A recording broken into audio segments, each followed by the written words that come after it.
What is up, guys? Welcome back to the channel. I am Josh. This is Ohio Off-Road. Ashley's right there behind me. But it's been 5 days, I think, since I've been back from Sandhollow. I got a pretty significant cold or flu, so I haven't done anything. Hence, the Jeep is still filthy. Yeah. But Sandhollow was a blast. We were out there for 6 days. 6 days willing, or 7 days willing. And we did a lot of 7s, 8s, and 9s out there.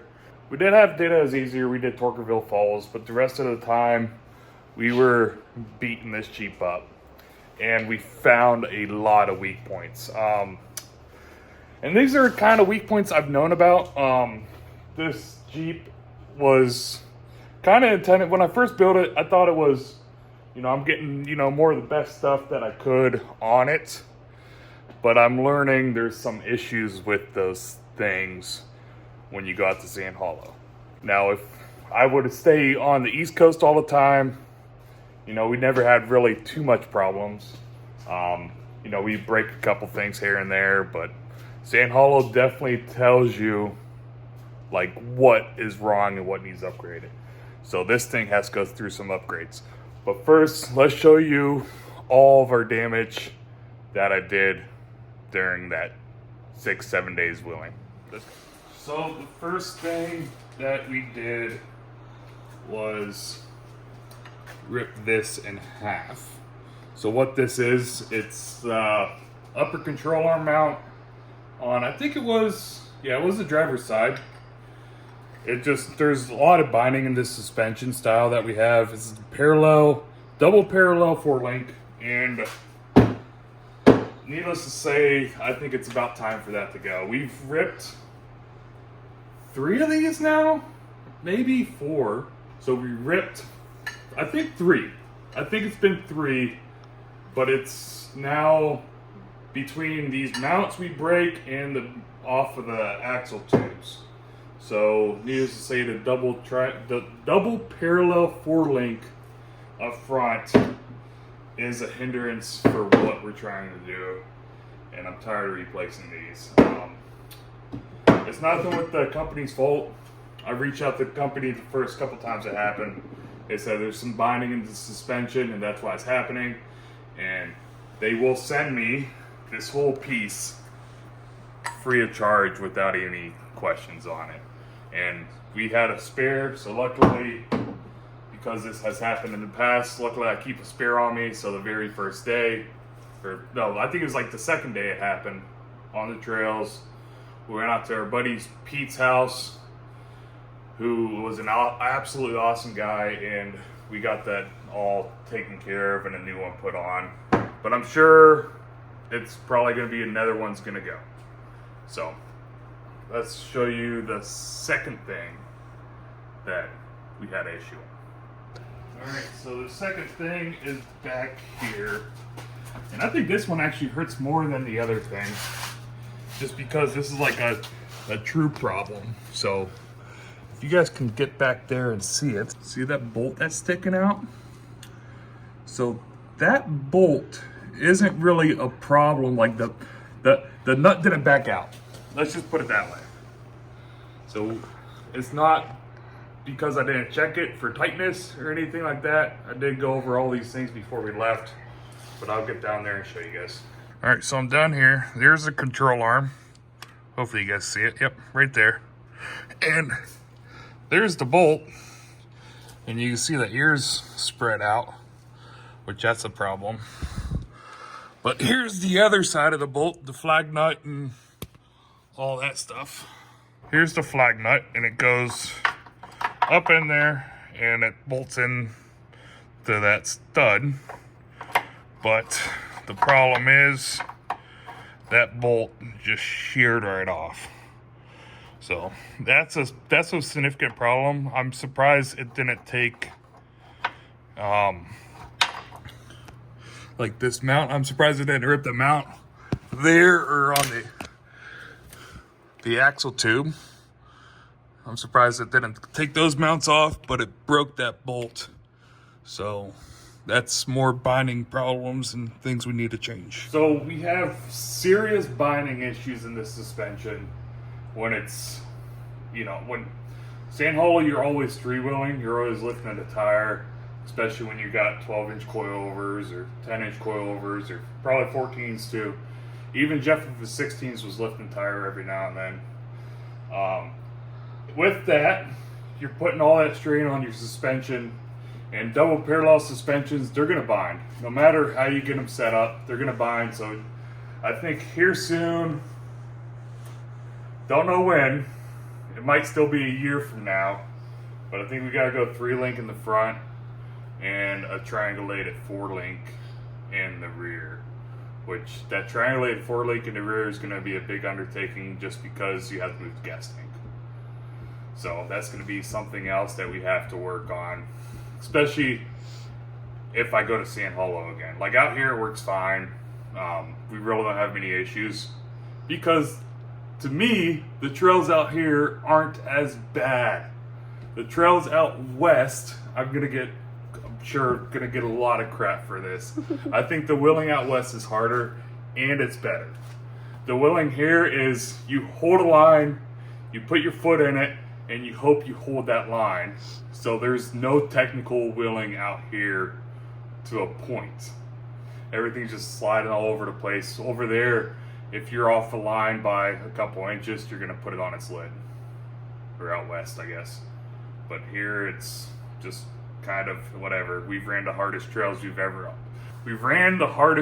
can run on the East Coast and down south. Well, some of the hardest trails. I'm sure there's going to be somebody, hey, you haven't ran this absolute buggy line trail. And yeah, those exist out west too. But everything else for the trip went well. The rest of the Jeep held well. Tires did great. Yeah, I think everything else was great. Steering was fine. Didn't have a problem with steering.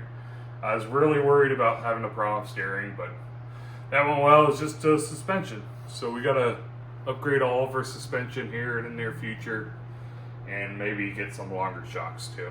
So it's just, the money keeps adding up. So we have to do that, and we have to get working back on the TJ thing with that, just so I can keep up with Jeff, because I cannot keep up with Jeff anymore. He became a really good driver, and he's got a really good rig that he's able to drive. But with that, let's run over to Jeff's and see how he did and what kind of damage he got. So let's go. All right, I'm getting ready to go to Jeff's. I do have a question for you guys running 1-ton trucks towing. I think we had 16,000 pounds or something on the trailer.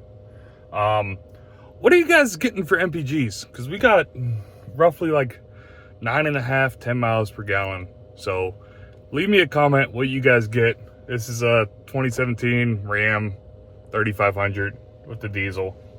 Let me know what you guys get, because I don't know if 10's good. I'm not terribly upset about it. All right, but let's get to Jeff's. All right, well, made it to Jeff's. His Jeep did a lot better than my Jeep as far as braking things. His is just a better Jeep, but we kind of already known that for a while now. That's not good. So the only problems that he had was all like body damage stuff.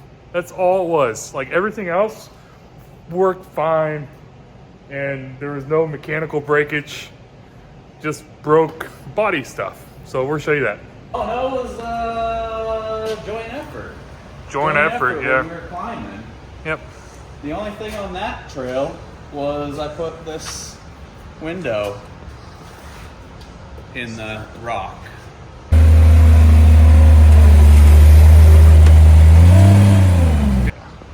I kind of already fixed all of it. Like, this was all smashed from a long time ago in the summer. And then this was smashed in a little bit, so I kind of pulled it back out last night. Yeah, I did it before the video. Yep. Which I failed. So you already did all the body work, made it look a lot better than what it was, but it was all like peeled back. This one, right? This one wasn't bad. It was kind of just bent in a little bit. You can still kind of see it. Yeah. I got a little bit more work to do on it. Yeah. I'll paint it, and it'll look new again. Yeah, touch it up with some nail polish. Yeah. Then, well, the last day Yeah. was Twister. Yep. That one got everything.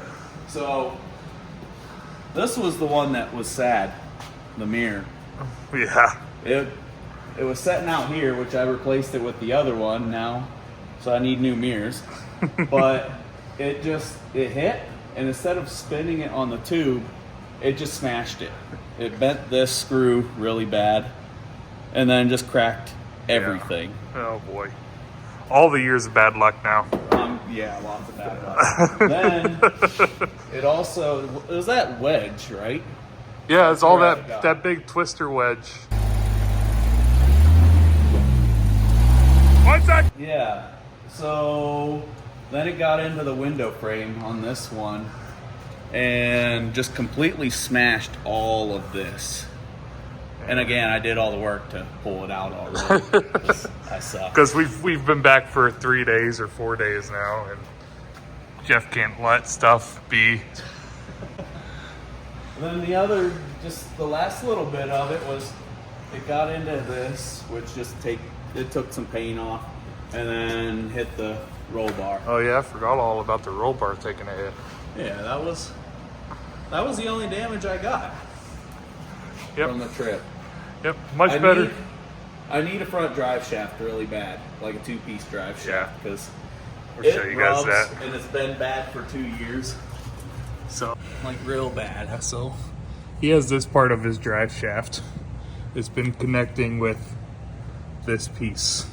Has that ground it down, or is that? No, I took a grinder to it Okay. to try and clear it, and it worked a little bit, but I need to just do a 2-piece drive shaft. Yep. The other thing I need to do is limit straps, Yeah. because for some reason there's always tension on these springs, but this one here, it likes to come off Yeah, that's all the something. time. The very last day. right off of the wedge. Yep.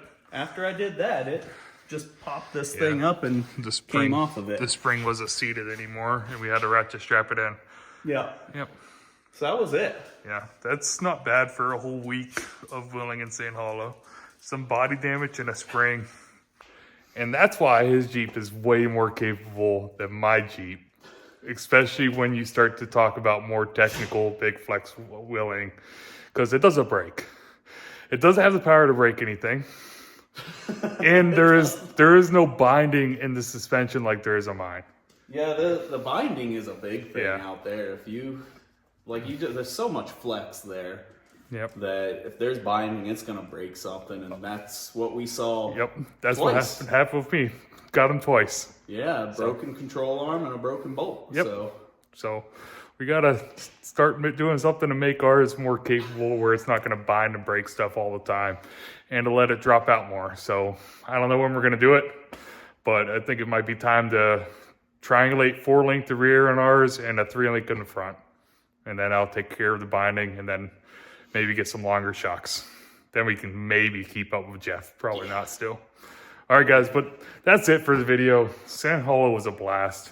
What was your first, how did you think of it? It was awesome. Yeah. It was, I enjoyed it. It was so much better than going down south and just dealing with mud and snow. So Yep. I'm glad we chose to do that Yeah, over. because our first thing, we were going to just go down to the Tennessee, just hit those trails down there. But over Christmas, that would have been a muddy mess down there, I'm sure. And Yeah, just I think wouldn't they have been did worth get it. a lot of rain down Yeah. there, actually. I'm not sure. And where we were at in Sandhollow was 60 degrees, sunny every day, perfect weather.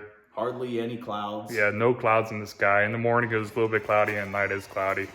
But it's fun. Yeah, and all we got, the cleanup is just sand. Yeah, just sand. That's it. No Just mud. Sweep it out and it's done. and we had to rinse the salt off the cars. Yeah. That's it. All right, guys. Hope you guys liked the video. Don't forget to like, subscribe, share, leave a comment, and all the other fun YouTube stuff. All right, guys. Adios.